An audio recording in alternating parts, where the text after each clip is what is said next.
Bien avant que ne s'élèvent les pyramides d'Égypte, bien avant les colonnes grecques ou les routes tracées par les Romains, une autre histoire avait déjà commencé.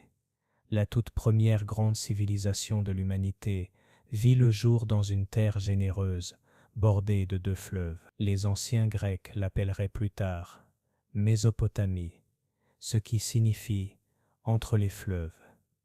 Là, entre le Tigre et l'Euphrate, des rivières nées des montagnes de l'actuelle Turquie et qui s'étirent jusqu'au golfe Persique. La vie prit une tournure nouvelle. C'est là que l'humain s'installa en ville pour la première fois, qu'il inventa l'écriture, établit des lois et leva les yeux vers le ciel, cherchant à comprendre sa place dans l'univers. Les bases de la vie urbaine et les premières règles du vivre ensemble sont nées sur cette bande de terre fertile. Ce voyage nous ramène plus de 12 000 ans en arrière, au moment où les premières communautés humaines se sont fixées à la fin de la dernière ère glaciaire, jusqu'à l'an 539 avant notre ère, lorsque Cyrus le Grand conquit Babylone, refermant un chapitre essentiel de notre passé. Des rois bâtirent des empires avec de simples briques de terre et des outils de bronze. Les scribes gravèrent des signes en forme de coins sur des tablettes d'argile. Les architectes élevèrent des temples vers le ciel, espérant toucher les dieux. Leurs mots, figés dans l'argile cuite, ont survécu bien plus longtemps que bien des pierres. La première page de la civilisation s'écrivait là, dans le croissant fertile, pendant que les glaces se retiraient et que l'humanité commençait à s'organiser. Autour du 10e millénaire avant notre ère, le climat se modifia. Les terres du sud-ouest asiatique devenaient plus chaudes, plus stables. Les groupes de chasseurs-cueilleurs, qui suivaient les saisons et les troupeaux depuis des générations, commencèrent à remarquer quelque chose de nouveau.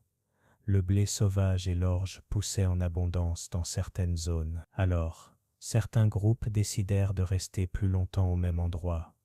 Les premiers villages étaient composés de modestes huttes rondes faites de boue et de roseaux. Des sites comme Tel Murray ou Abu Huraira, en Syrie actuelle, révèlent les premiers signes d'un habitat permanent. On chassait encore, on cueillait des pistaches sauvages, mais la vie ne dépendait plus entièrement du rythme des saisons. Dans la vallée du Jourdain, un village alla encore plus loin, Jéricho, considéré comme l'un des plus anciens établissements habités en continu. Il commença à prendre forme il y a environ 11 000 ans. Ses habitants dressèrent des murs de pierre non seulement pour se loger, mais aussi pour se protéger. Ils construisirent des tours dont le mystère reste entier pour les archéologues. Plus au nord, en Anatolie, un autre lieu extraordinaire apparut, Çatalhöyük. Là, les maisons étaient si proches qu'il n'y avait pas de rue. On passait de toit en toit, comme dans une immense ruche d'argile. Mais le vrai bouleversement n'était pas dans l'architecture. Il se jouait dans les champs. Avec patience, ces communautés commencèrent à apprivoiser les plantes. Celles qui avaient des grains plus gros, plus faciles à récolter, étaient choisies. De génération en génération, l'herbe sauvage devint blé. La culture intentionnelle des aliments venait de commencer. Les animaux aussi changèrent. Les aurochs, ancêtres du bétail, furent domestiqués. Puis vinrent les moutons, les chèvres, les porcs. La chasse n'était plus la seule source de nourriture. Cette transformation, que l'on appelle révolution agricole, s'étendit lentement, mais profondément sur tout l'arc fertile, reliant le golfe Persique à la Méditerranée. Pour la première fois, l'humanité pouvait produire plus de nourriture qu'il n'en fallait pour survivre. Et avec cet excédent, une nouvelle possibilité apparut, la spécialisation. Certains se mirent à fabriquer de la poterie, à tisser, à créer des outils, à échanger leur savoir-faire contre des denrées. Le commerce était né, et avec lui de nouvelles formes d'organisation sociale. Vers le 6e millénaire avant notre ère, un autre tournant vit le jour, la céramique cuite. Jusqu'alors, les récipients étaient en pierre, en bois ou en fibre. Désormais, l'argile durcie offrait des contenants légers, solides, capables de conserver l'eau, les graines, les aliments. L'agriculture gagnait en efficacité. Les villages s'agrandissaient, surtout dans les plaines sèches entre les fleuves, où l'eau de pluie manquait, mais les crues annuelles apportaient un limon riche, et les communautés apprirent à canaliser l'eau. C'est ainsi que l'irrigation naquit. Au 5e millénaire avant notre ère, ces villages devinrent de véritables bourgs dans ce que l'on nommera plus tard la Sumer. Des lieux comme Eridu ou Uruk, d'abord simples communautés agricoles, grandirent vite en véritables cités. Gérer l'eau demandait plus qu'un chef de famille. Il fallait organiser des travaux communs, construire des digues, entretenir les canaux. Des hiérarchies se formèrent. Ceux qui contrôlaient les réserves de grains obtenaient du pouvoir. Ceux qui interprétaient la volonté des dieux, encore davantage. C'est ainsi, lentement, que les premiers temples virent le jour. D'abord de simples hôtels en plein air, puis de véritables centres religieux, économiques et administratifs. C'est là que l'on stockait le grain, que l'on distribuait la nourriture, et que l'on célébrait des rituels pour garantir des récoltes abondantes. Les forces de la nature, imprévisibles, parfois violentes, furent perçues comme les manifestations du divin. L'eau, la sécheresse, les orages n'étaient plus de simples phénomènes. Ils devenaient les signes, les paroles même des dieux. Il fallait les comprendre, les apaiser et les honorer. Au cœur de cette lente transformation, l'argile devint le tout premier support de la mémoire humaine.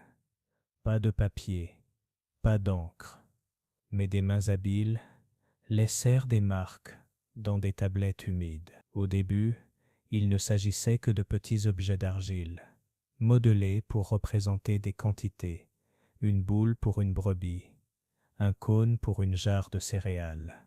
Mais ces formes simples évoluèrent en symboles, puis en écriture. L'humanité venait d'inventer ce qui allait changer à jamais son destin.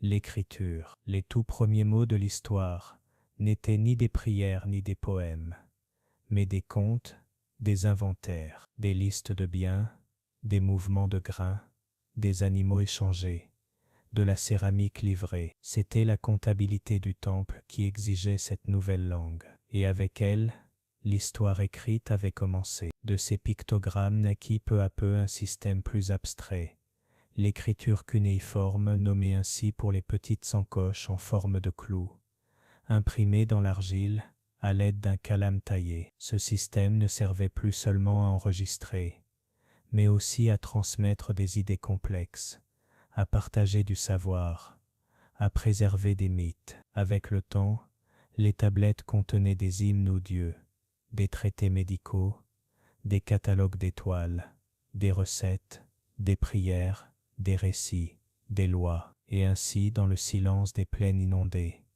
la voix d'une civilisation commença à traverser les siècles. Dans ces premières cités sumériennes, le rythme de la vie tournait autour du temple. On y trouvait non seulement des prêtres, mais aussi des cuisiniers, des potiers, des tisserands, des paysans, des scribes. Ces villes n'étaient plus de simples agglomérations, elles formaient de véritables organismes vivants, structurés, organisés. On y distinguait des quartiers, des marchés, des lieux de culte, des ateliers, des entrepôts. L'une des plus anciennes cités du monde s'étendait déjà sur plus de 200 hectares et abritait des dizaines de milliers d'habitants. En son centre, un immense temple peint en blanc se dressait sur une plateforme surélevée, dominant les maisons. Ce n'était pas seulement un lieu de culte, mais aussi le cœur administratif et économique de la ville. Le temple était le cœur battant de la cité. Peu à peu, d'autres villes virent le jour. Eridu, considérée comme la plus ancienne, Lagash, Nippur, Kish ou Uma, toutes avec leurs divinités tutélaires, leurs temples, leurs palais, leurs dirigeants. Elles n'étaient pas les parties d'un même royaume, mais des cités-États indépendantes, parfois alliées, parfois rivales. Chaque ville possédait sa propre identité, son dieu, considéré comme le véritable souverain. Le roi humain n'en était que le représentant. Les temples accumulaient des richesses, possédaient des terres, distribuaient du travail. La société se hiérarchisa. Les artisans et les agriculteurs vivaient dans des maisons simples, les nobles et les prêtres, dans de grandes demeures ornées. Les scribes, formés dès l'enfance dans les maisons des tablettes, constituaient une classe savante essentielle au bon fonctionnement de la cité. La religion imprégnait tous les aspects de la vie. Les dieux sumériens n'étaient pas distants ni abstraits. Ils étaient puissants, animés d'émotions humaines, parfois capricieux, et il fallait les satisfaire par des offrandes, des rituels, des fêtes. Enlil, dieu du vent et des tempêtes, était craint et respecté. Enki, maître des eaux souterraines et de la sagesse, offrait conseil et protection. Inanna, déesse de l'amour et de la guerre, était célébrée avec ferveur. Chaque ville plaçait sa divinité au-dessus des autres, et souvent, les conflits entre cités étaient perçus aussi comme des conflits entre dieux. Le temps passa, et peu à peu, l'autorité des temples fut partagée, avec une nouvelle figure, le roi. Au départ, on nommait un Lugal, un grand homme, pour faire face à une crise, une guerre ou une inondation. Mais certains de ces chefs d'exception gardèrent le pouvoir. Ils l'institutionnalisèrent. C'est ainsi que naquirent les premières dynasties. Avec le temps, le roi devint plus qu'un meneur de guerre, une figure sacrée. Il n'était pas un dieu, mais se disait choisi par eux. Sa parole avait force de loi. Son palais devint un centre du pouvoir, parallèle au temple, avec ses propres scribes, ses réserves, ses fonctionnaires. À la fin du 3e millénaire avant notre ère, les réalisations de cette civilisation étaient impressionnantes. On tissait des étoffes raffinées, on fabriquait des outils de bronze, on commerçait avec des régions lointaines, l'Anatolie, la vallée de l'Indus, les rivages du golfe Persique, obsidienne, lapis-lazuli, coquillages, bois rares, tout trouvait sa place sur les marchés de Sumer. Les villes s'agrandirent, se fortifièrent, s'embellirent. Les constructions ne se faisaient plus uniquement en argile crue, mais aussi en briques cuites, plus résistantes. On bâtit des canaux, des ponts, de grandes places. La roue fut perfectionnée, non seulement pour les charrettes, mais aussi pour le tour du potier, rendant possible une poterie en série, précise et élégante. Et tandis que les objets et les bâtisses devenaient plus solides, les idées, elles aussi, gagnaient en permanence. C'est ainsi que naquirent la littérature et les mythes. Sur l'une des plus anciennes tablettes connues, on raconte l'histoire de Gilgamesh, roi d'Uruk. Après la mort de son ami Enkidu, il entreprend un long voyage à la recherche de l'immortalité. Il ne la trouve pas, mais au fil de son chemin, il découvre quelque chose de plus profond, que la vraie éternité réside dans les traces que l'on laisse, dans les villes que l'on bâtit, dans les récits que l'on transmet. Ce récit, considéré comme la toute première grande épopée de l'humanité, résonne encore aujourd'hui avec une force troublante. On y trouve des questions toujours actuelles. Qu'est-ce que cela signifie d'être humain? Quel est le sens de la vie? Comment faisons-nous face à la mort? Mais tout n'était pas harmonie sur cette terre entre les fleuves.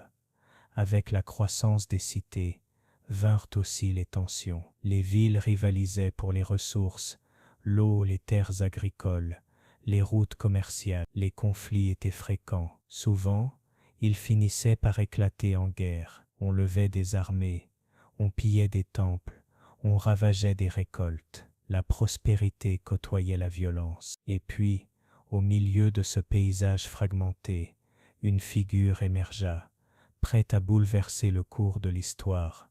Sargon, roi d'Akkad. Depuis une ville du nord, non loin de l'actuel Bagdad, ce chef de langue sémitique lança une campagne de conquête qui allait donner naissance au tout premier empire de l'histoire. Mais cela, c'est une autre étape de notre voyage à travers la Mésopotamie, au nord des terres mésopotamiennes, loin des marais du sud et des murs blanchis d'Uruk. Une culture nouvelle se développait, à l'écart des anciennes cités-États, une culture cousine, mais différente. Ils parlaient une langue sémitique, et bien qu'ils aient adopté certaines traditions sumériennes, ils conservaient une identité propre.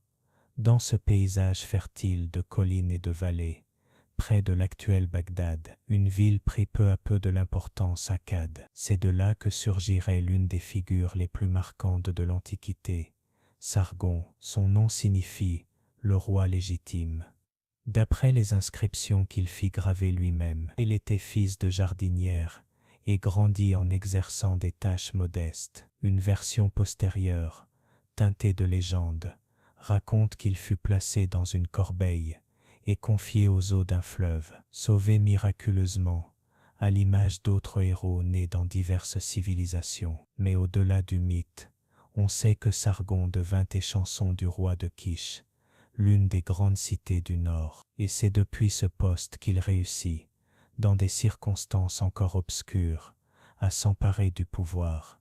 Sa vision, nouvelle pour son époque, ne se limitait pas à une seule ville. Il rêvait de toutes les unir sous une même autorité, et il y parvint.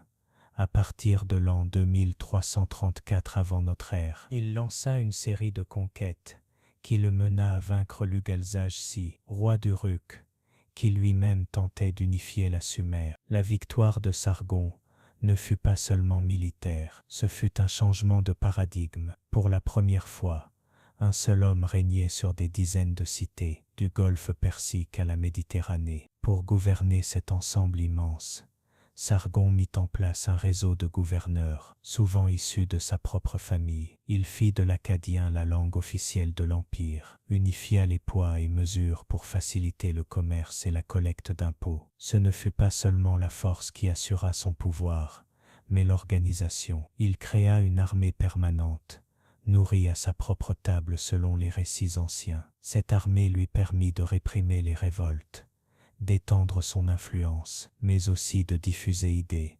savoirs et innovations. Pendant des décennies, Sargon régna sur un territoire plus vaste que tout ce que l'on avait connu jusqu'alors. À sa mort, ses fils héritèrent de l'Empire.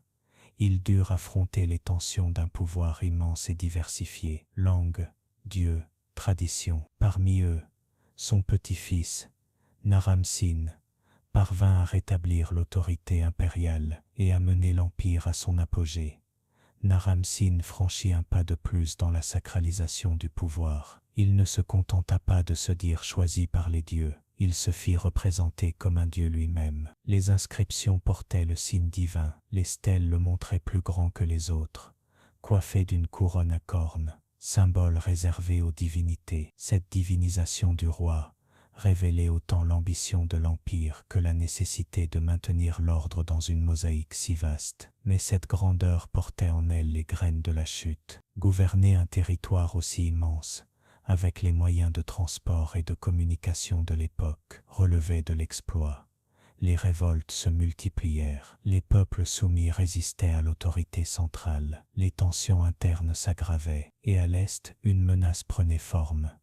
Les Goutis, peuple montagnard, commencèrent à envahir la région. Vers l'an 2154 avant notre ère, après des décennies d'instabilité, l'empire d'Akkad s'effondra. Les cités, un temps unifiées, redevinrent indépendantes. La grandeur d'Akkad s'était évanouie et un sentiment de perte plana sur les peuples qui avaient vécu sous son ombre. Mais si l'empire disparut, son idée ne s'effaça pas, l'idée d'un pouvoir central, d'une langue commune, d'une organisation impériale survécut dans la mémoire collective. Pendant des siècles, d'autres tentèrent de suivre ses traces. Tous, un jour, tournèrent les yeux vers Akkad comme vers une origine légendaire, et de cette mémoire allait surgir un nouveau rêve, un rêve ancien, pourtant renouvelé, car les Sumériens, que l'on croyait affaiblis, allaient connaître un ultime éclat. Au sud, dans la ville d'Ur, un homme nommé Ur-Nammu prit le pouvoir vers l'an 2100 avant notre ère. Avec lui débuta une période que les historiens nomment la Renaissance néo-sumérienne. Ur-Nammu n'était pas seulement un conquérant, il était aussi un bâtisseur et un législateur. On lui attribue l'un des plus anciens codes de loi jamais retrouvés, des règles inscrites en écriture cunéiforme, destinées à assurer l'ordre et la justice. Son code évoque les délits, les réparations, les peines. Il parle de veuves, d'orphelins, de serviteurs. On y lit l'effort d'une société pour encadrer la vie commune, pour contenir les abus du pouvoir, pour équilibrer droits et devoirs. Sous son règne, Ur devint un centre rayonnant. On y érigea des zigguras majestueuses, ces temples à étages qui dominaient les villes. On y célébra les anciens dieux, on y copia les anciens textes. Mais ce n'était pas un simple retour au passé. La culture sumérienne, dans cette période, fusionna avec les apports acadiens. Langue, mythes, savoir, tout cela formait désormais un héritage partagé. Le fils d'Urnamu, Shulgi, poursuivit son œuvre avec énergie. Il se présenta comme un roi sage, fort et pieux. Il déclara avoir couru d'une ville à l'autre pour démontrer sa vigueur. Il fit rédiger des hymnes en son honneur, où il se comparait aux grands rois du passé. Sous son règne, l'administration fut renforcée. On codifia les poids, les mesures, les rations pour les ouvriers. On perfectionna le système des scribes. On traçait chaque déplacement, chaque récolte, chaque offrande. La société devint plus hiérarchisée, plus organisée, mais aussi plus rigide. Et comme dans tous les systèmes humains, ce qui fut d'abord un élan devint, peu à peu, une structure lourde. Après un siècle de splendeur, l'Empire dur s'affaiblit à son tour. Les anciennes rivalités refirent surface, les pressions extérieures s'intensifièrent, et les Élamites, venus de l'Est, envahirent. La ville fut prise, les temples furent pillés, le dernier roi fut capturé, et les tablettes mésopotamiennes racontent cet événement avec une rare émotion. Non pas une simple chronique militaire, mais un deuil, un cri, une lamentation. Les dieux avaient quitté la ville.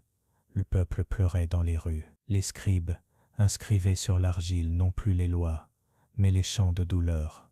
Contrairement à Sargon, Urnamu ne fonda pas son pouvoir sur l'épée, mais sur l'ordre, la loi et l'infrastructure. Il rédigea le premier code légal complet, dont nous ayons connaissance, antérieur même à celui d'Hammurabi. Ce code instaurait des amendes et des compensations, cherchait à protéger les veuves et les orphelins, régulait le commerce, la propriété et la violence. La dynastie Dure, aussi appelée la troisième dynastie Dure, fut une période de splendeur. Les temples se multiplièrent, l'architecture atteignit de nouveaux sommets, avec la construction de grands ziggourats, ces tours en terrasse, qui visaient à relier la terre au ciel. Le ziggourат dur, avec ses vastes escaliers et ses terrasses monumentales, dominait le paysage et symbolisait le lien entre le dieu Nana, la lune, et son peuple fidèle. L'État néo-sumérien fonctionnait avec une efficacité admirable. Des gouverneurs locaux rendaient compte au roi. Les ressources étaient collectées, stockées et redistribuées depuis des centres administratifs. Les scribes tenaient des registres détaillés de chaque transaction, chaque cargaison de grains, chaque naissance d'un animal. On organisait des recensements, on planifiait les campagnes agricoles, on régulait le travail. Ce n'était pas seulement un gouvernement, c'était une machine parfaitement huilée. Sous le règne de Shulgi, fils d'Urnamu, cette structure atteignit son apogée. Shulgi régna pendant 48 ans et se présenta comme un monarque sage, rapide à la course, pieux dans le culte et juste dans le jugement. On disait qu'il avait parcouru plus de 160 kilomètres en une seule journée, transportant des offrandes de temple en temple. Au-delà du mythe, la durée de son règne permit de consolider un modèle de gouvernement stable et centralisé.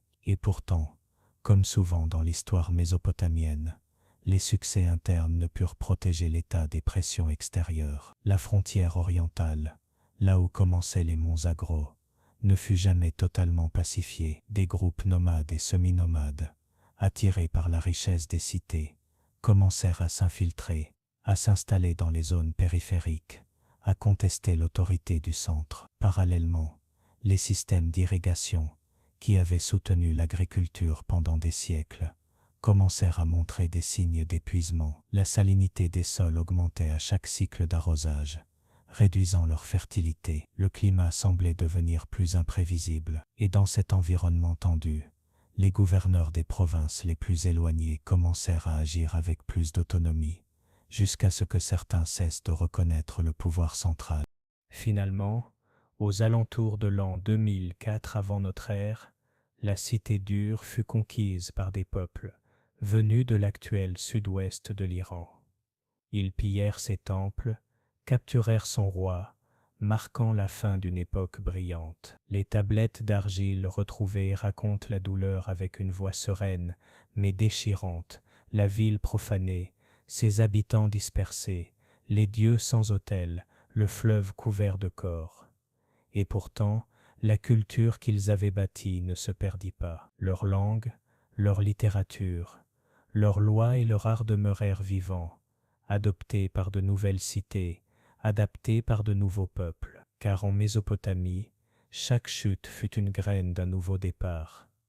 Après la chute dure, la Mésopotamie ne sombra pas dans l'oubli. Elle ne fut pas non plus plongée dans un vide, comme une respiration lente et continue.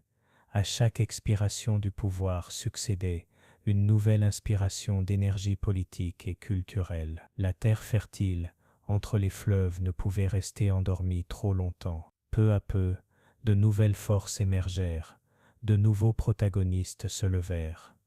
Parmi eux, l'un des plus significatifs fut un groupe de peuples semi-nomades connus sous le nom d'Amorites, originaires des régions désertiques de l'Ouest, ce qui correspond aujourd'hui à la Syrie. Ces peuples avaient progressivement pénétré les terres les plus fertiles de Mésopotamie depuis des siècles. Au début, on les considérait comme des étrangers, des bergers sans attache, des gens des collines. Mais comme souvent dans l'histoire, les marges devinrent le centre. D'abord, les Amorites s'installèrent comme minorité au sein des cités, servant comme soldats, commerçants, parfois même comme fonctionnaires. Mais avec le temps, ils commencèrent à prendre le contrôle politique de certaines d'entre elles. Ils fondèrent des dynasties, adoptèrent les langues, les coutumes et les dieux locaux. Ils n'imposèrent pas une rupture, mais une continuité transformée. Dans cette nouvelle mosaïque de cités indépendantes, une en particulier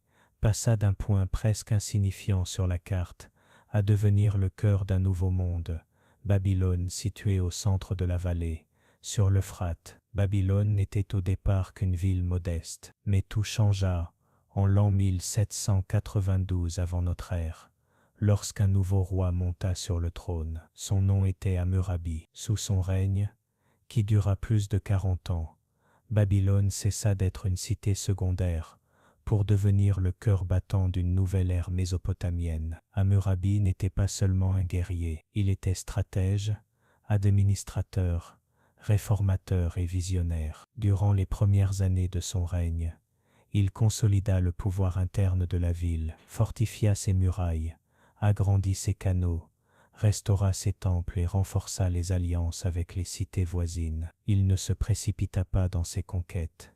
Il sut attendre, il sut observer, et lorsque le moment fut venu, il agit. Une à une, les grandes puissances de la région tombèrent sous son autorité. Uruk, Larsa, Eshnunna, Mari, toutes furent absorbées, non par un simple acte de guerre, mais grâce à une combinaison de diplomatie, de conflits, de pactes rompus et de promesses tenues. Hammurabi ne détruisit pas la structure urbaine de la Mésopotamie. Il la réorganisa sous une nouvelle bannière, mais son héritage le plus durable ne fut pas son empire, qui se fragmenterait relativement vite après sa mort. Mais c'est surtout son code juridique qui marqua l'histoire. Le code d'Hammurabi est l'un des documents les plus fascinants et anciens que l'humanité conserve, gravé sur une stèle de plus de 2 mètres de haut, surmonté d'une image du roi recevant la loi des mains du dieu Shamash. Ce texte renferme près de 300 dispositions régulant tous les aspects de la vie. Le commerce, la famille, la propriété, les punitions, les héritages, les contrats. Ce n'était pas une loi égalitaire. Les sanctions variaient selon le statut social des personnes impliquées. Un crime commis par un noble pouvait entraîner des conséquences très différentes de celles encourues par un esclave. Pourtant, une logique sous-jacente s'y révèle, une volonté d'ordre, de justice proportionnée, de prévention des abus, de clarté dans les règles, afin que le fort n'opprime pas le faible. Dans l'introduction du code, Hammurabi se présente comme un berger, un serviteur choisi par les dieux pour protéger son peuple. À une époque où le pouvoir se légitimait souvent par la force, cette affirmation d'un rôle protecteur envers les plus vulnérables marque un tournant, idéalisé, certes, mais révélateur d'une conception émergente du leadership. En plus d'être législateur, Hammurabi fut un organisateur méticuleux. On a retrouvé des lettres qu'il adressait à ses gouverneurs, dans lesquels il donnait des instructions précises sur toutes sortes de sujets: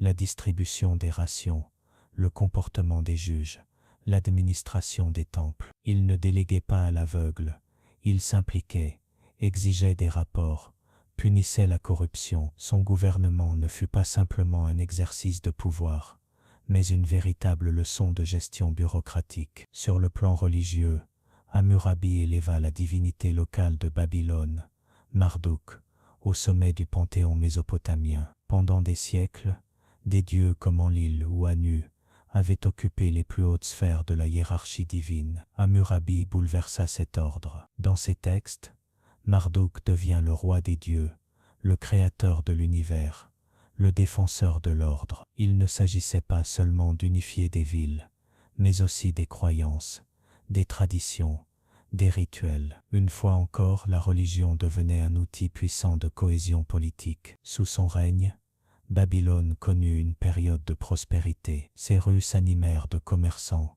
d'artisans, de prêtres et de soldats. Les canaux irriguaient les champs, les marchés regorgeaient de produits venus d'Inde, du golfe Persique ou d'Anatolie. C'était un âge d'or, mais comme tant d'autres avant lui, ce cycle prit fin.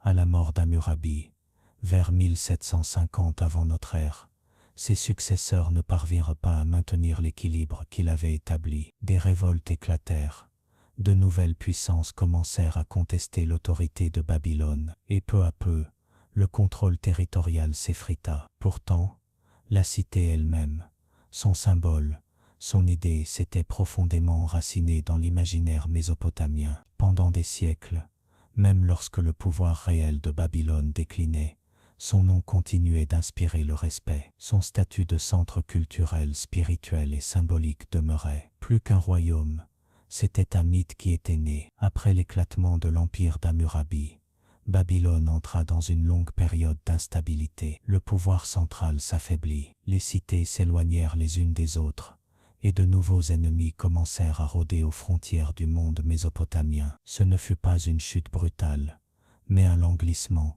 presque imperceptible vers la dispersion de l'ordre qui avait soutenu l'hégémonie babylonienne. Durant ces siècles de transition, différentes dynasties tentèrent de rendre à Babylone sa gloire passée, sans jamais parvenir à instaurer une domination durable sur l'ensemble de la région. Pourtant, la ville demeura vivante. Dans ses temples, les lampes brûlaient encore. Dans ses écoles, on copiait toujours les textes anciens. Dans ses rues, résonnaient encore des langues variées et s'échangeaient des marchandises venues de terres lointaines. L'essence de Babylone, au-delà de sa puissance militaire, survivait à travers sa culture. Vers 1595 avant notre ère, une nouvelle menace arriva de l'ouest. Les Hittites, un peuple guerrier originaire d'Anatolie, descendirent sur la Mésopotamie lors d'une campagne éclair. Le roi, Mursili Ier, pilia Babylone, emportant avec lui des trésors et des statues sacrées,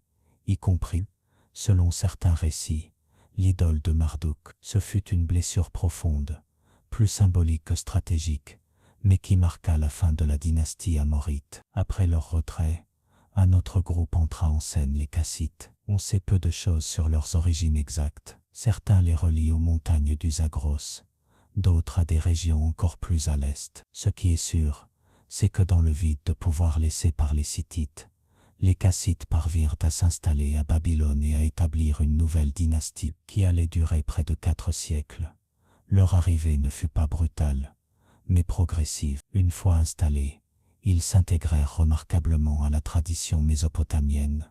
Ils adoptèrent la langue akkadienne, reconstruisirent les temples endommagés, restaurèrent les fêtes religieuses et manifestèrent un profond respect pour l'héritage babylonien. En réalité, sous leur règne, Babylone connut l'une des périodes les plus longues de stabilité de toute son histoire. Ce fut un temps de reconstruction, d'adaptation, de continuité silencieuse. Loin des conquêtes d'Hammurabi, les rois kassites se concentrèrent sur le renforcement de l'administration, la réorganisation du territoire et la relance du commerce.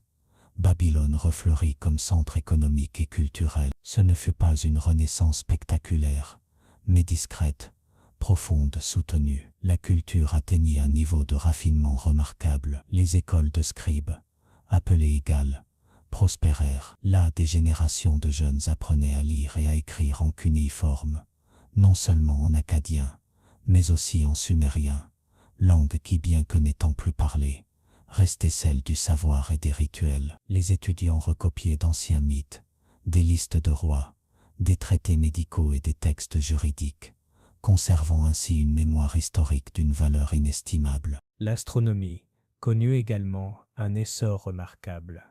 Les prêtres astronomes commencèrent à observer le ciel avec une précision croissante. Ils notaient les mouvements des planètes, les phases de la Lune, les éclipses. Ils le faisaient en partie pour des raisons religieuses, cherchant à interpréter les signes que les dieux laissaient dans la voûte céleste. Mais peu à peu, cette observation accumulée posa les fondations d'une science plus systématique.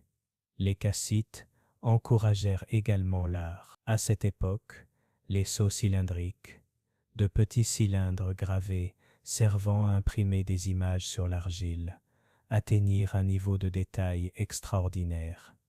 Les thèmes représentés étaient variés, scènes mythologiques, banquets, processions rituelles. Chaque sceau était une œuvre d'art miniature, une narration sculptée dans la pierre. Sur le plan politique, les Kassites menèrent une politique étrangère relativement pacifique. Ils établirent des relations diplomatiques avec l'Égypte, Mitanni et l'Empire hittite. Les lettres retrouvées dans les ruines d'El Amarna, en Égypte, nous dévoilent un monde de rois qui se traitaient en égaux, échangeaient des cadeaux, des filles en mariage et des messages soigneusement rédigés. Cet équilibre diplomatique engendra une ère de stabilité régionale sans précédent. Et pourtant, rien n'est éternel. Vers la fin du XIe siècle avant notre ère, l'ordre international commença à se fissurer. L'équilibre qui soutenait les grandes puissances du Proche-Orient ancien s'effondra sous le poids de multiples tensions, migrations, changements climatiques, conflits internes. Ce qui s'annonçait était l'une des plus profondes crises de l'histoire ancienne, l'effondrement de l'âge du bronze. Pour la Mésopotamie, la fin de l'ère kassite arriva sous forme d'invasion. Depuis l'Est, des peuples originaires de l'actuel sud-ouest de l'Iran lancèrent des campagnes dévastatrices contre Babylone, vers l'an 1155 avant notre ère. Le roi élamite Shetrukhnakhonte pilla la ville, emportant avec lui non seulement des richesses, mais aussi des symboles sacrés, comme la stèle du code d'Hammurabi. Cette attaque ne fut pas seulement une défaite militaire, ce fut un choc psychologique. La chute des Kassites marqua la fin d'une époque de continuité et donna lieu à une période plus tourmentée, où le pouvoir changeait plus fréquemment de main et où les guerres devenaient plus nombreuses. Mais même dans ces moments de crise, la culture babylonienne ne disparut pas. Elle persista comme une flamme allumée au plus profond du temple, attendant d'être ravivée. Après l'effondrement de la dynastie kassite, la Mésopotamie entra dans un nouveau chapitre, caractérisé par l'instabilité et la fragmentation, mais aussi par des tentatives de renouveau. Les cités-États, qui n'avaient jamais cessé d'être des centres culturels et religieux, commencèrent à réaffirmer leur autonomie. Dans cette période de vide du pouvoir, une nouvelle lignée de rois babyloniens émergea depuis le sud, la seconde dynastie d'Isin. Cette dynastie, qui tirait son nom de l'ancienne cité sumérienne d'Isin, chercha à restaurer la gloire perdue de Babylone. Bien qu'elle n'ait jamais atteint l'étendue territoriale, ni la puissance des Kassites ou de Hammurabi, ses réalisations furent notables. Elle rétablit les fêtes religieuses, répara des temples abandonnés et mena des campagnes militaires pour défendre les frontières contre les attaques persistantes des Élamites. L'un des souverains les plus remarquables de cette dynastie fut Nabuchodonosor Ier, qui régna vers la fin du XIe siècle avant notre ère. Il ne faut pas le confondre avec son homonyme, bien plus célèbre, des siècles suivants. Pourtant, son règne joua un rôle fondamental dans la restauration de la fierté babylonienne.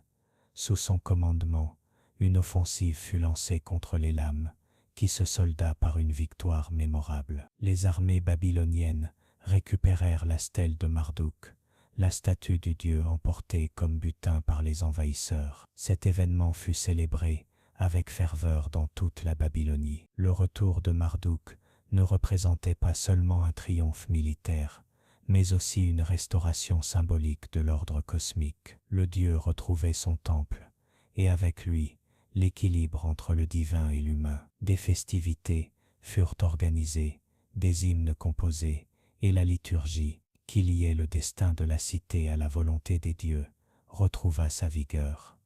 Durant cette période, l'écriture cunéiforme resta un outil fondamental du savoir. Bien qu'ancienne et complexe, elle demeurait le vecteur privilégié pour consigner tout, des traités diplomatiques et contrats commerciaux aux recettes médicinales, observations astronomiques et récits mythiques. Sur des tablettes d'argile soigneusement cuites, les scribes préservaient un héritage intellectuel transmis depuis plus de 2000 ans. L'astronomie poursuivait son évolution. Depuis les terrasses des temples, les prêtres scrutaient encore les cieux, notant les phénomènes avec une précision qui continue de nous émerveiller aujourd'hui. Leur registre détaillait les éclipses lunaires, les conjonctions planétaires, l'apparition des comètes. Ils ne le faisaient pas uniquement par curiosité scientifique, mais par une conviction profonde. Les dieux parlaient à travers le firmament. C'est également à cette époque que l'on commence à percevoir un changement dans le ton de la littérature religieuse. Aux hymnes et mythes traditionnels s'ajoutent des textes empreints de réflexion sur la souffrance, l'injustice et le silence des dieux. Des œuvres comme celle du juste souffrant, que certains comparent à un Job babylonien, posent des questions universelles. Pourquoi les innocents souffrent-ils? Pourquoi les dieux semblent-ils punir ceux qui les honorent? Ces interrogations révèlent une pensée mûre, introspective, profondément humaine.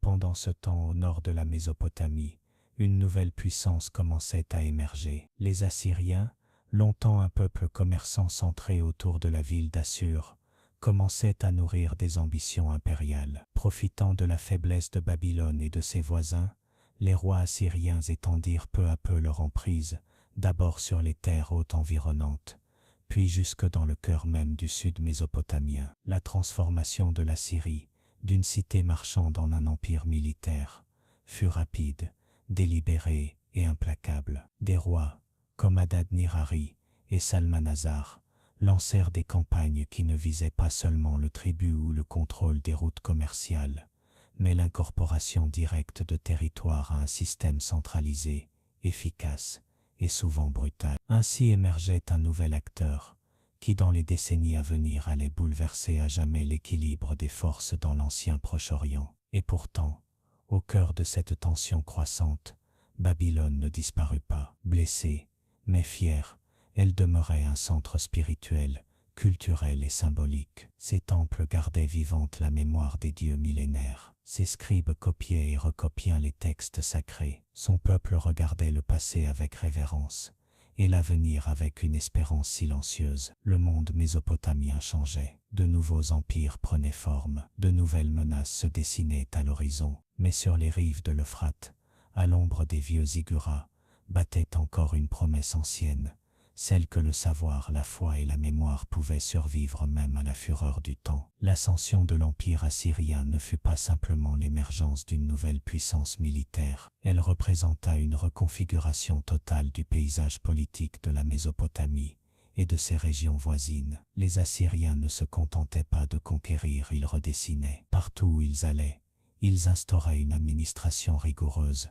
imposaient l'araméen comme langue commune et remplaçaient les structures locales par des gouverneurs loyaux au roi de Ninive. Leur modèle était clair, un contrôle absolu depuis le trône, sans place pour l'ambiguïté. Cette approche contrastait avec celle de Babylone, qui pendant des siècles avait misé sur un réseau d'alliances, de mariages diplomatiques et de respect des traditions locales. Pour les Assyriens, au contraire, l'unité se forgeait par la force, une force qu'ils n'hésitaient pas à montrer de manière brutale et explicite. Les bas-reliefs de leur palais montrent, avec une précision terrifiante, les conséquences de la résistance, ville mise à sac, prisonniers enchaînés, punitions publiques. Ce n'était pas simplement une répression, c'était un spectacle, un avertissement adressé à tous. Mais ce régime de terreur ne reposait pas uniquement sur la violence, Il s'appuyait également sur une infrastructure sans précédent.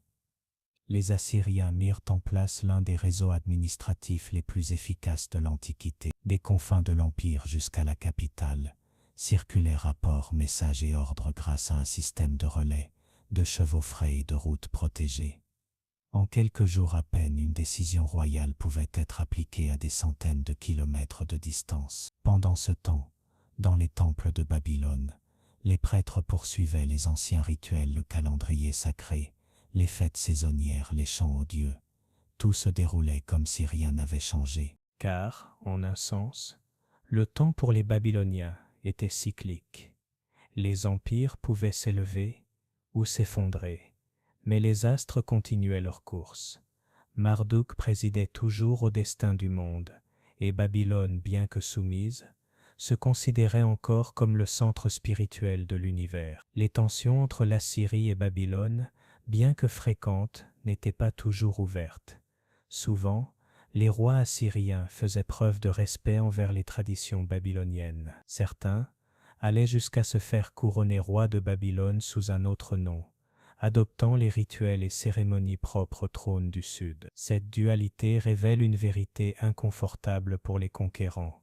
Malgré leur puissance militaire, la légitimité culturelle demeurait dans les vieilles cités du Sud.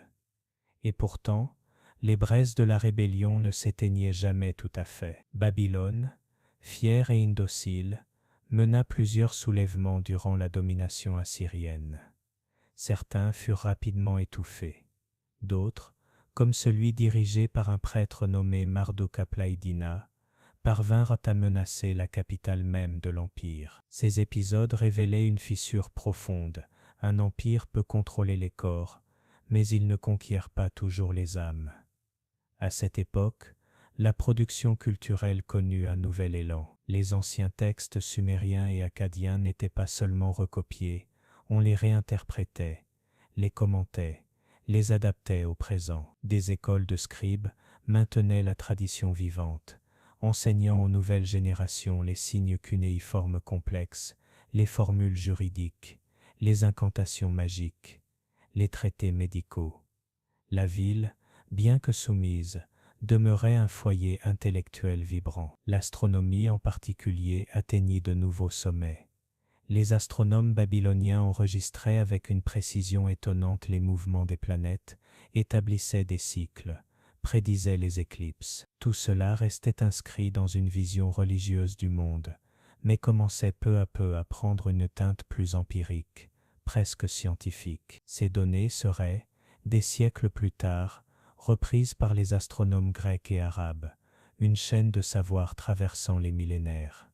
Sur le plan social, la population de Babylone vivait dans un équilibre précaire. La majorité était composée d'agriculteurs et d'artisans, dépendant des canaux pour irriguer les champs et des temples pour organiser la vie communautaire. Les marchands, quant à eux, entretenaient des réseaux qui s'étendaient jusqu'au golfe Persique, au Levant et aux hautes terres iraniennes. Même sous domination assyrienne, Babylone restait un nœud essentiel dans l'économie du Proche-Orient ancien. Pourtant, la pression constante des impôts, les réquisitions de produits et de main-d'œuvre imposées par le gouvernement impérial, ainsi que les conflits armés récurrents, érodaient peu à peu la vitalité de la région.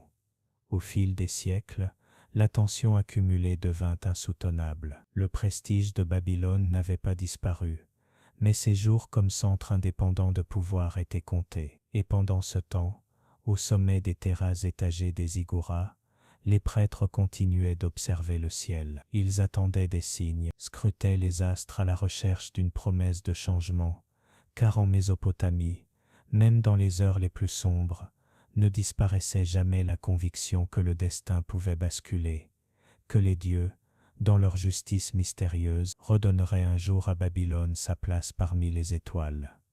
Après des siècles de domination et de résistance, l'équilibre entre les anciennes cités mésopotamiennes commençait une fois encore à basculer. À l'horizon, une nouvelle puissance émergeait avec une force irrésistible, l'empire néo-babylonien. Cette renaissance ne fut pas une simple restauration politique, mais un véritable effort pour raviver l'âme d'une civilisation qui refusait de s'éteindre. L'ascension de Nabopolassar, un chef d'origine chaldéenne, marqua le début de cette nouvelle ère. Avec une vision claire et une détermination sans faille, il réussit à rallier les Babyloniens mécontents, à forger des alliances décisives notamment avec les Mèdes, et à affronter un puissant mais vacillant empire assyrien. La chute de Ninive, en 612 avant notre ère, après un siège brutal, ne représenta pas seulement la fin d'une époque, mais aussi le commencement d'une autre. Babylone, la cité éternelle, redevenait le cœur de la Mésopotamie. Avec Nabuchodonosor II, fils de Nabopolassar, le rayonnement de Babylone atteindrait son apogée. Son règne, long de plus de 40 années, fut l'un des plus influents de toute l'Antiquité. Il ne se contenta pas de consolider les frontières du nouvel empire par des campagnes militaires décisives,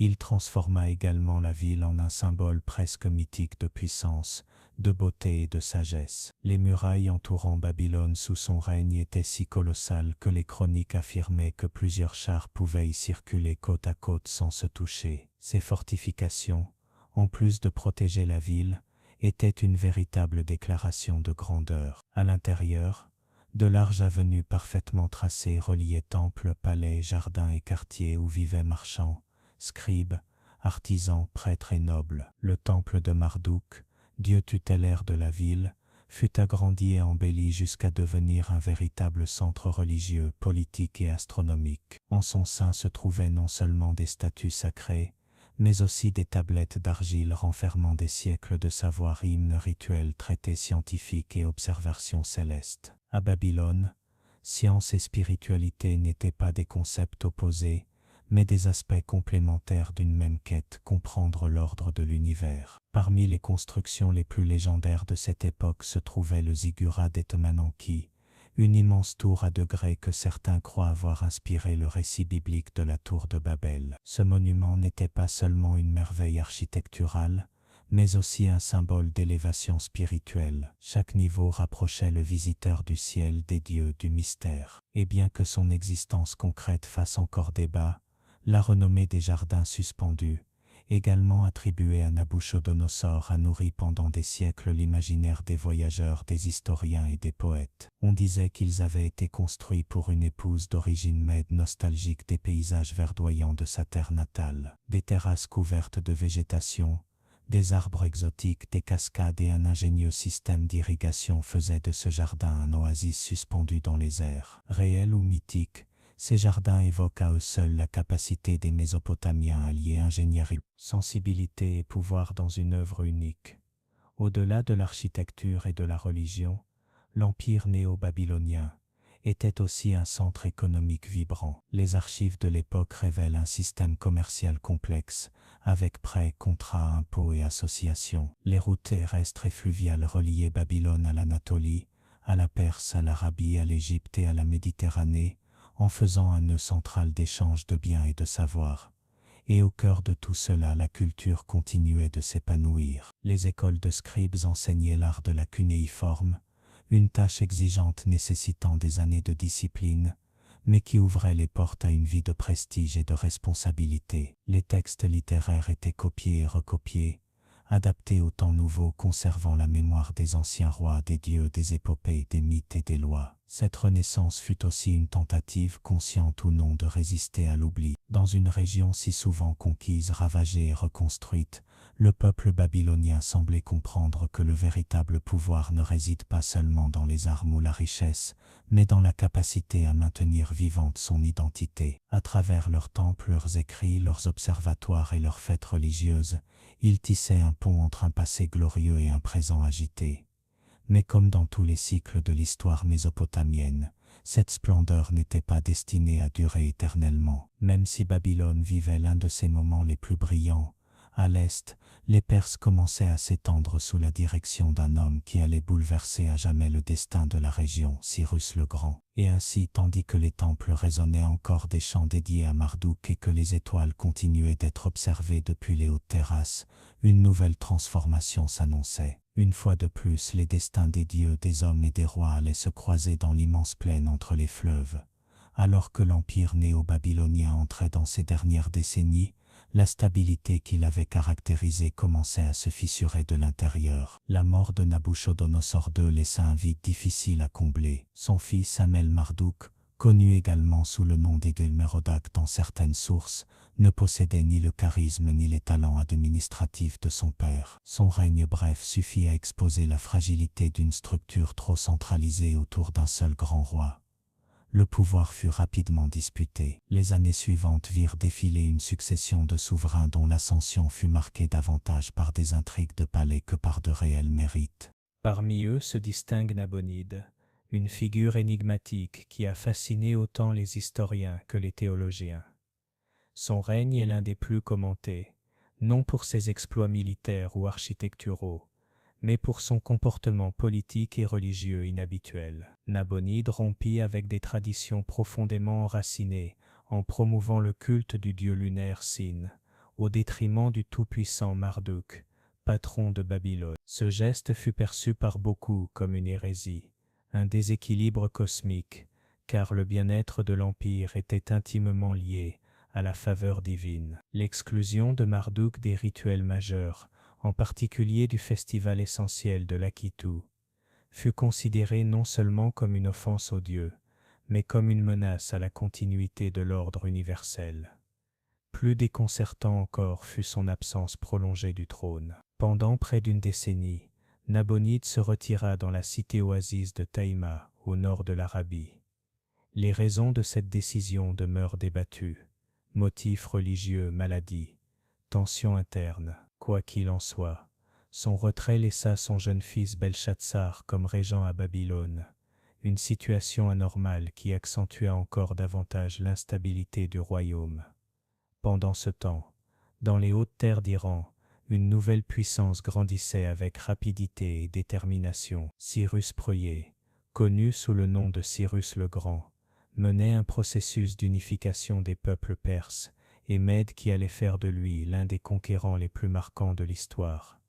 Son approche différait de celle de nombreux de ses prédécesseurs. Il alliait la compétence militaire à une politique de respect envers les cultures conquises, une stratégie qui lui valait des alliés, là où d'autres ne récoltaient que résistance. Lorsque les troupes perses atteignirent les frontières de l'Empire babylonien en 539 avant notre ère, elles ne trouvèrent pas une nation forte et unie, mais un territoire divisé, des élites en conflit et un peuple désabusé. Quelques forteresses opposèrent une résistance, mais beaucoup se rendirent sans combattre, espérant peut-être qu'un changement de leadership ramènerait l'équilibre perdu. La prise de Babylone, l'un des événements les plus symboliques de l'Antiquité, ne fut pas une bataille épique, mais une opération magistralement orchestrée. Les chroniques babyloniennes et les récits perses s'accordent à dire que la ville fut capturée sans effusion de sang significative. On raconte que les ingénieurs de Cyrus détournèrent le cours de l'Euphrate, permettant à son armée d'entrer par des canaux et des portes peu défendues. L'image d'une ville conquise sans combat, préservée dans son intégralité, tranchait radicalement avec les chutes violentes de Ninive ou d'Assur. Cyrus entra dans Babylone, non comme un envahisseur, mais comme un restaurateur. Il fut accueilli en libérateur, non seulement par les prêtres de Marduk, qui voyaient en lui un roi juste ramenant l'équilibre sacré, mais aussi par de nombreux citoyens, aspirant à une nouvelle ère d'ordre. Dans ses inscriptions, notamment sur le célèbre cylindre de Cyrus, le souverain se présente comme choisi par Marduk pour restaurer l'ordre divin et libérer les peuples opprimés. Parmi ses gestes les plus célèbres figurent l'autorisation donnée aux exilés juifs de retourner à Jérusalem et de reconstruire leur temple, un acte qui lui valut une place particulière dans la mémoire de ce peuple, et même le titre d'oint du Seigneur dans certains textes bibliques. Avec ce changement de pouvoir s'ouvrait une nouvelle étape de l'histoire mésopotamienne. Babylone, bien que n'étant plus la capitale d'un empire indépendant, conserva son importance en tant que centre administratif, culturel et religieux au sein du vaste empire perse. Ses temples restèrent actifs, ses scribes continuèrent d'enregistrer les événements, et sa population conserva nombre de ses traditions. Cependant, l'âme de l'ancien empire, cette aspiration à l'autodétermination mésopotamienne, s'était finalement dissoute. Et bien que la ville brillerait encore pendant des siècles sous d'autres régimes, le temps où Babylone dictait le cours de l'histoire était bel et bien révolu. Après la conquête de Babylone par Cyrus le Grand, la région de Mésopotamie entra dans une nouvelle ère sous la domination de l'Empire perse. Bien qu'elle ne fût plus le cœur d'un pouvoir autonome, son importance ne disparut pas pour autant. Au contraire, l'ancienne Babylone trouva une seconde vie en tant que province stratégique d'un empire s'étendant de la mer Égée jusqu'à l'Indus. Ce nouvel ordre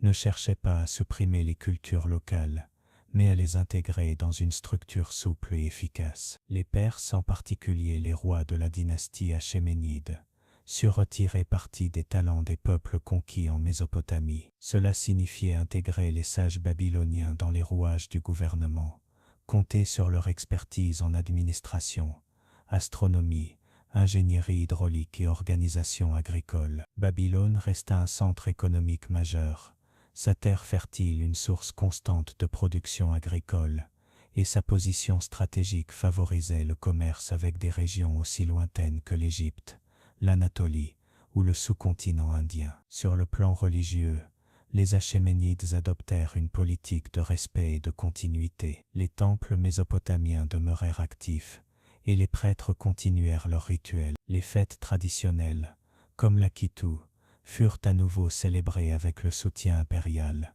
une volonté délibérée de projeter une image de légitimité et de restauration. Les rois perses furent perçus comme les successeurs des anciens monarques, participant même symboliquement aux cérémonies locales pour renforcer leur lien avec le glorieux passé de la région.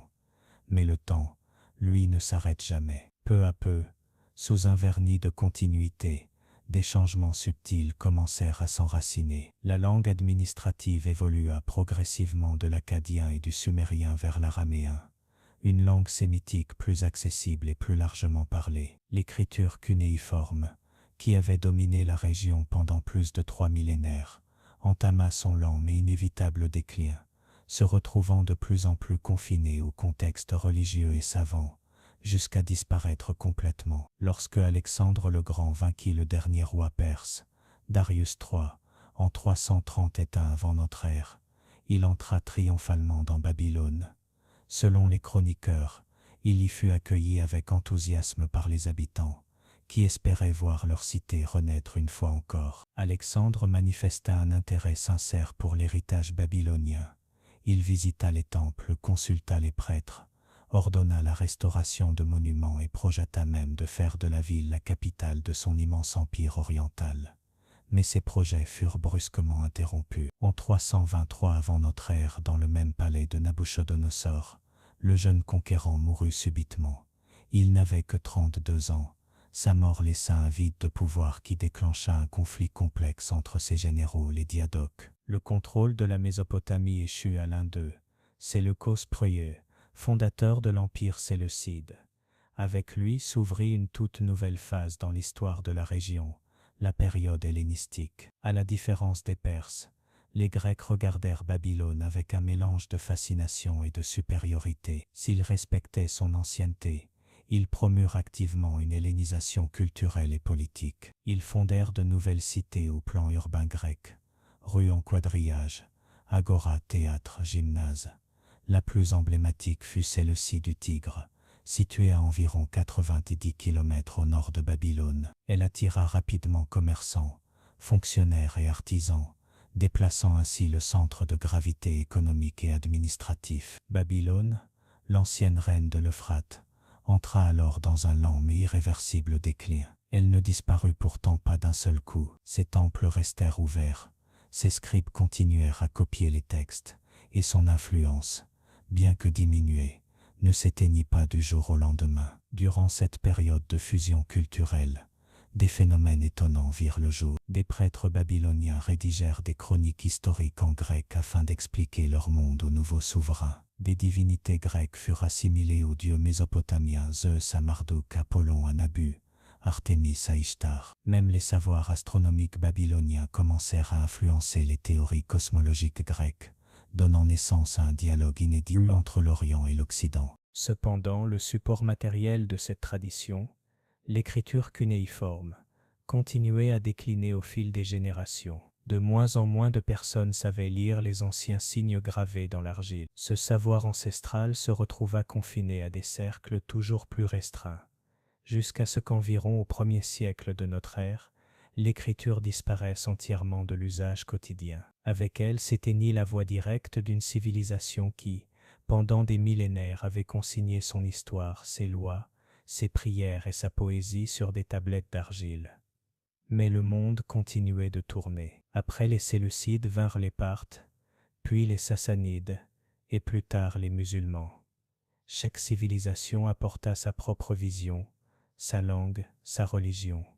Pourtant, le sol sous leurs pieds était toujours celui de Sumer, d'Akkad, de Babylone. Et bien que les noms aient changé et que les dieux soient devenus d'autres, l'essence de la Mésopotamie, tel un courant souterrain, continuait à couler silencieusement. Sous la domination des Séleucides, puis des Parthes, la Mésopotamie connut une transformation progressive, tant sur le plan culturel que politique. Elle n'était plus le berceau du pouvoir impérial ni le centre des grandes innovations religieuses ou scientifiques, mais elle demeurait un territoire crucial, disputé et précieux. Sa géographie fertile, encadrée par les fleuves Tigre et Euphrate, restait une source essentielle de richesse agricole. Et ses villes, bien que déclinantes, conservaient une vie vibrante marquée par la diversité des peuples et des croyances. L'arrivée des Parthes, au IIe siècle avant notre ère, un peuple d'origine iranienne venu des steppes d'Asie centrale, apporta un changement dans la manière de gouverner. Contrairement aux Grecs, dont l'administration était plus centralisée et tournée vers l'hellénisation, les Parthes adoptèrent une stratégie plus décentralisée et tolérante. Ils permirent aux cités de conserver leur structure locale, aux temples de fonctionner avec une autonomie relative, et aux langues traditionnelles de coexister avec le grec et l'araméen, devenu la lingua franca de l'Asie occidentale. Pendant cette période, certains anciens centres mésopotamiens comme Uruk, Nippur ou Borsippa conservèrent une certaine vitalité, bien que désormais éclipsés par de nouvelles métropoles comme Séleucie du Tigre ou Ctésiphon, qui devint la capitale administrative et culturelle du nouveau pouvoir parthe. Dans ces villes flottait un air de mélange surprenant. Des temples dédiés aux divinités ancestrales coexistaient avec des marchés où se parlait une multitude de langues, grec, araméen, dialecte iranien et sémitique. La diversité religieuse devint une caractéristique fondamentale du paysage spirituel mésopotamien. Le zoroastrisme, promu par les souverains iraniens, coexistait avec les anciennes dévotions mésopotamiennes, les cultes hellénistiques, les religions à mystère d'Asie mineure et de nouvelles doctrines en pleine croissance silencieuse. Le judaïsme, par exemple, prospéra dans des villes comme Niardéa et Soura, où les communautés juives descendantes des exilés qui n'étaient pas retournés à Jérusalem développèrent de riches traditions intellectuelles, qui donneraient naissance des siècles plus tard au Talmud de Babylone, l'un des fondements majeurs de la pensée juive.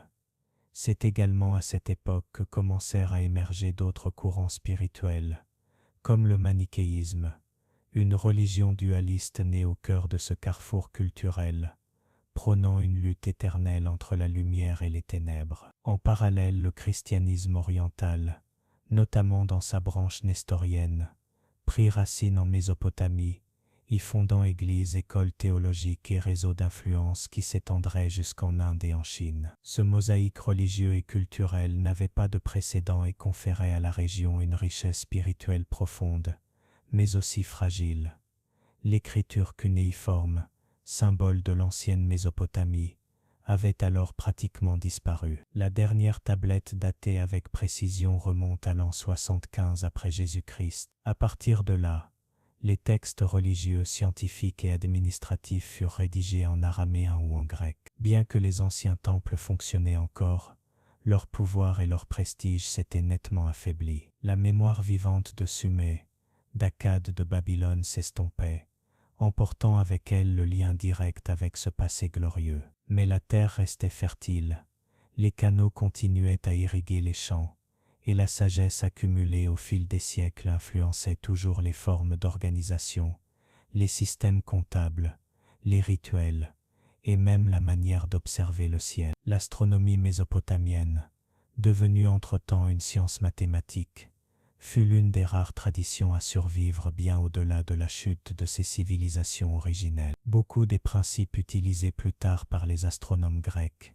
et même par les premiers savants islamiques, trouvent leur origine dans les observations faites depuis les ziggourats babyloniennes, des siècles voire des millénaires auparavant. C'est dans ce contexte de transformation permanente qu'arriva l'année 224 après Jésus-Christ, lorsque les Sassanides, une nouvelle dynastie perse, renversèrent le pouvoir parthe et établirent un empire plus centralisé, plus idéologique et plus agressif dans sa politique religieuse. Contrairement aux Parthes, les Sassanides promurent le zoroastrisme comme religion officielle, construisant des temples du feu et persécutant, à certaines époques, des communautés considérées comme hérétiques ou étrangères, telles que les chrétiens ou les manichéens. Pourtant, la Mésopotamie ne perdit pas son importance. Ctésiphon, la capitale sassanide située sur les rives du Tigre, devint l'une des plus grandes et splendides cités du monde antique. Son palais, avec son gigantesque arc de briques,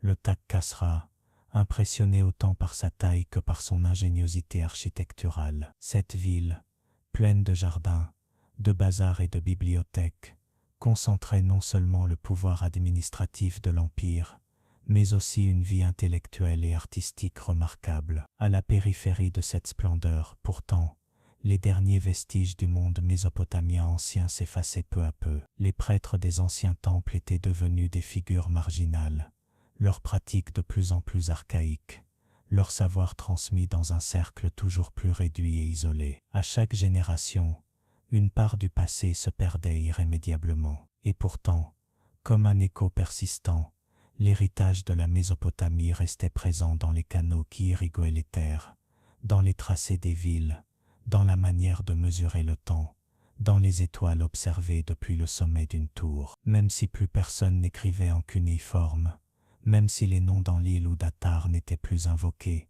l'esprit de cette civilisation demeurait latent, comme un courant souterrain, qui coule en silence sous les strates du temps. À mesure que l'empire sassanide consolidait son pouvoir dans la région, le paysage culturel et politique de la Mésopotamie devenait de plus en plus complexe. La région vivait dans une tension constante entre son glorieux passé et les exigences d'un présent dominé par de nouvelles structures de pouvoir. L'ancienne Babylone, autrefois cœur vibrant de la civilisation humaine, n'était plus qu'une ombre d'elle-même. Ses rues, jadis envahies de pèlerins, de marchands et de sages, étaient désormais silencieuses, ses temples partiellement en ruine, ses jardins dévorés par le temps.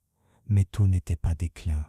Dans l'ombre des ruines, de nouveaux savoirs fleurissaient. La Mésopotamie n'était plus le centre d'un empire, mais elle était devenue un lieu de confluence des savoirs anciens, un terrain fertile pour les religions du livre, les sciences célestes et les doctrines philosophiques venues d'Orient et d'Occident. Les zoroastriens bâtissaient des temples du feu, les chrétiens, de modestes églises où l'on débattait d'idées qui atteindraient le cœur de l'Asie. Les Juifs approfondissaient l'étude de la Torah et développaient, dans des académies rabbiniques comme celle de Soura et de Pumbedita, l'un des textes les plus influents de la pensée religieuse universelle, le Talmud de Babylone. Ce climat, en apparence fragmenté, abritait une effervescence intellectuelle comparable à celle des époques les plus fastes. Les écoles juives débattaient avec ferveur de la loi, de la morale et du destin du peuple d'Israël. Les sages chrétiens, influencés par l'héritage hellénistique et la pensée perse, réfléchissaient à la nature du Christ, à la création et au salut. Les disciples de Mani, prophètes du dualisme, tissaient une vision du monde fondée sur la lutte entre la lumière et les ténèbres, une vision qui influencerait même les doctrines gnostiques et certaines traditions mystiques futures. Dans les grandes cités, la population vivait entre des ruines millénaires et de nouvelles constructions en briques crues et en pierre. Ctésiphon, avec son arc monumental et ses salons impériaux, s'érigeait comme le symbole de la majesté sassanide. Mais dans ces ruelles, on parlait l'araméen, le grec, le perse, et même d'anciens dialectes sémitiques, conservant des expressions issues de temps immémoriaux. Cette ville, voisine des ruines de Séleucie, était une mosaïque de temps et de culture, un lieu où les échos de Hammurabi se mêlaient aux décrets des rois sassanides. Dans les campagnes, les pratiques agricoles dépendaient toujours des anciens systèmes d'irrigation inventés des millénaires plus tôt. Les paysans cultivaient le blé, l'orge, les dattes et le lin, en utilisant des canaux construits à l'époque sumérienne, à peine entretenus depuis. Les outils, bien que perfectionnés, conservaient des formes héritées. Les saisons étaient encore marquées par l'observation des astres, dont les trajectoires continuaient d'être interprétées par les descendants des anciens prêtres astronomes. Malgré tous les changements, la Terre parlait encore la langue de ses ancêtres. Avec le temps, cette région vibrante, complexe mais politiquement vulnérable, se retrouva prise entre les empires. La frontière entre le monde romain et le monde perse passait par ces terres, et à chaque guerre ou révolte, les peuples mésopotamiens devenaient témoins, et bien souvent victimes, de la violence, des pillages et des déplacements. Les villes étaient fortifiées, les temples reconstruits ou détruits, encore et encore, et les populations, sans cesse, devaient se réinventer pour survivre. C'est au cœur de cette transformation continue que lieu l'un des événements les plus décisifs pour le destin de la Mésopotamie, l'arrivée de l'islam. Au début du 7e siècle, le prophète Mahomet avait uni les tribus arabes sous une nouvelle foi monothéiste. À sa mort en l'an 632, les califes qui lui succédèrent lancèrent une série de campagnes militaires qui allaient bouleverser l'histoire du monde. En 636, l'armée musulmane dirigée par Saad ibn Abi Waqqas vainquit de manière décisive les Sassanides lors de la bataille d'Al-Qadisiyah. Cette victoire ouvrit les portes de la Mésopotamie à une nouvelle puissance émergente. Les cités tombèrent les unes après les autres, et en 637, Ctésiphon, joyau de l'empire sassanide, fut prise par les Arabes. Ce fut la fin d'une époque, mais aussi le commencement d'une autre. Dans ce nouveau monde islamique, la Mésopotamie, désormais appelée à l'Irak, un nom dérivé du persan faisant référence aux terres basses, ne fut pas reléguée à l'arrière-plan. Bien au contraire, elle devint rapidement un centre névralgique de ce nouvel empire. En 762 fut fondée la ville de Bagdad, à quelques kilomètres seulement des ruines de Ctésiphon et de Babylone. Destinée à devenir la capitale du califat abbasside, cette cité fut conçue avec une ambition rappelant les gloires antiques, un cercle parfait entouré de murailles, orné de jardins, de palais et de bibliothèques. Bagdad se transforma en cœur vibrant du monde islamique, attirant savants, poètes, médecins, astronomes et philosophes venus de tous les horizons du monde connu. La Maison de la Sagesse, une institution à la fois académie, bibliothèque et centre de traduction, redonna vie à des textes anciens venus de Grèce, de Perse et de l'Inde. Parmi eux, bien sûr, figuraient les héritages mésopotamiens, traités d'astronomie, de mathématiques et de médecine ayant traversé les siècles. Ainsi, de façon presque paradoxale, le savoir de l'ancienne Mésopotamie retrouva une nouvelle vie sous l'étendard de l'islam, non comme un simple souvenir du passé, mais comme une base vivante sur laquelle se construisait un nouvel ordre. Les idées nées au bord du Tigre et de l'Euphrate recommencèrent à couler, transformées, dans les veines d'une civilisation qui s'étendait de la péninsule arabique jusqu'aux confins du monde. La fondation de Bagdad ne fut pas un simple geste stratégique ou politique, elle fut à bien des égards l'expression tangible d'une ambition civilisationnelle, celle de bâtir un centre de savoir, de commerce et de pouvoir, capable de rivaliser avec les grandes cités de l'Antiquité, et elle y parvint. Sur les rives du Tigre, la ville devint un véritable foyer d'idées, un point de rencontre entre des cultures aux langues différentes, mais animées par une même soif de savoir. Au 8 et 9 siècles, Bagdad s'épanouit en tant qu'épicentre du savoir dans le monde islamique. Dans ses rues et ses madrasas, mathématiques et astronomie furent développées avec une rigueur et une profondeur sans précédent. L'héritage mésopotamien, si présent dans la précision astronomique, et le désir de classifier le savoir vivaient encore à travers les méthodes et la curiosité de ces nouveaux savants. Le système sexagésimal des anciens Sumériens, par exemple, était toujours utilisé dans les calculs astronomiques et la mesure du temps. Les cartes célestes dessinées par les Babyloniens servaient de base à de nouvelles observations stellaires. La traduction des textes anciens, tâche fondamentale de la Maison de la Sagesse, ne visait pas seulement à préserver le passé, elle était une forme de dialogue avec lui. Des œuvres de médecine, de philosophie, de géométrie et d'alchimie furent récupérées, traduites en arabe et enrichies par des commentaires et des expérimentations. Ce que les peuples de l'ancienne Mésopotamie avaient commencé des siècles auparavant se mêlait désormais aux idées d'Aristote, de Galien, d'Hippocrate et d'autres penseurs gréco-romains. De cette fusion naquit un corpus de savoir qui influencerait profondément l'Europe à l'époque de la Renaissance. Mais la gloire de Bagdad, comme celle d'Uruk de Babylone ou de Ninive avant elle, ne fut pas éternelle. Au fil des siècles, la ville connut siège, pillage et période de déclin. Pourtant, même dans ces heures les plus sombres, la mémoire de la Mésopotamie antique persistait. Les savants musulmans savaient qu'ils marchaient sur une terre plurimillénaire. Certains textes arabes évoquaient Babylone comme une cité antique rivalisant avec l'Égypte. Les légendes de rois anciens, de tours touchant le ciel et de jardins suspendus nourrissaient l'imaginaire populaire. Pendant ce temps, en marge des récits officiels, de petites communautés continuaient de transmettre des fragments d'un passé encore plus lointain. Des prêtres chrétiens d'Orient conservaient des copies de textes syriaques évoquant une sagesse ancestrale. Les Juifs babyloniens, organisés autour d'académies et de synagogues, débattaient de lois, d'histoires et de visions apocalyptiques se déroulant sur les plaines de Shinar, là où avait autrefois fleuri leur exil. Même certains paysans, loin du tumulte des cités, continuaient à cultiver la terre selon des techniques transmises de génération en génération, sans savoir que leur geste était l'écho silencieux d'une civilisation pionnière. Dans les siècles qui suivirent, la région connue aujourd'hui sous le nom d'Irak fut le théâtre de transformations innombrables: invasions mongoles, luttes internes, domination ottomane, puis intervention coloniale. Chaque nouveau cycle de conquête laissait son empreinte sur la terre, enfouissant des couches d'histoire sous les ruines de celles qui suivaient.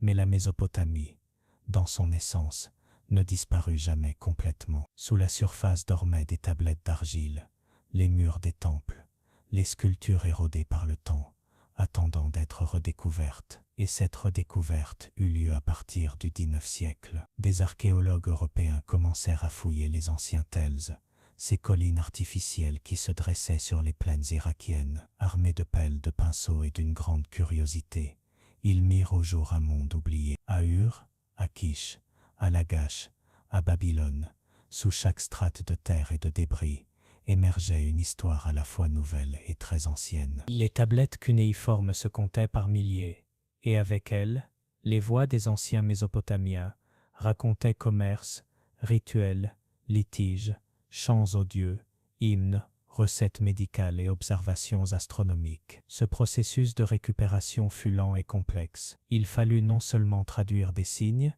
mais aussi reconstruire des mondes, comprendre que derrière ces coins gravés dans l'argile existait une vision entière de la vie, une cosmovision aussi riche que la nôtre. C'est alors que le monde moderne comprit que la Mésopotamie n'avait pas été un simple coin du passé, mais l'une des véritables berceaux de la civilisation, une matrice d'idées, de technologies et de symboles qui avaient voyagé à travers le temps muté, s'adaptant, et qui aujourd'hui encore font partie de notre présent le plus quotidien.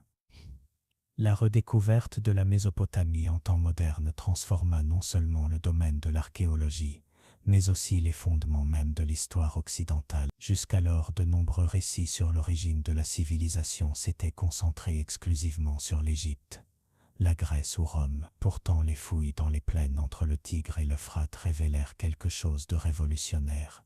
Avant les pyramides, avant Athènes, existaient déjà des cités organisées, des temples colossaux, des systèmes juridiques et des formes complexes d'écriture à Sumer et à Akkad. L'émotion des premiers archéologues britanniques et français à la découverte de chaque tablette, chaque mur en adobe, chaque sceau cylindrique, était comparable à celle d'ouvrir un coffre scellé depuis des millénaires. Et ce n'était pas seulement de l'émotion, C'était aussi de la perplexité. Comment une civilisation si avancée avait-elle pu être oubliée si longtemps? Comment avait-on pu effacer de la mémoire collective l'existence de royaumes entiers comme celui d'Akkad ou d'Uruk, qui avait prospéré 1000 ans avant la fondation de Rome?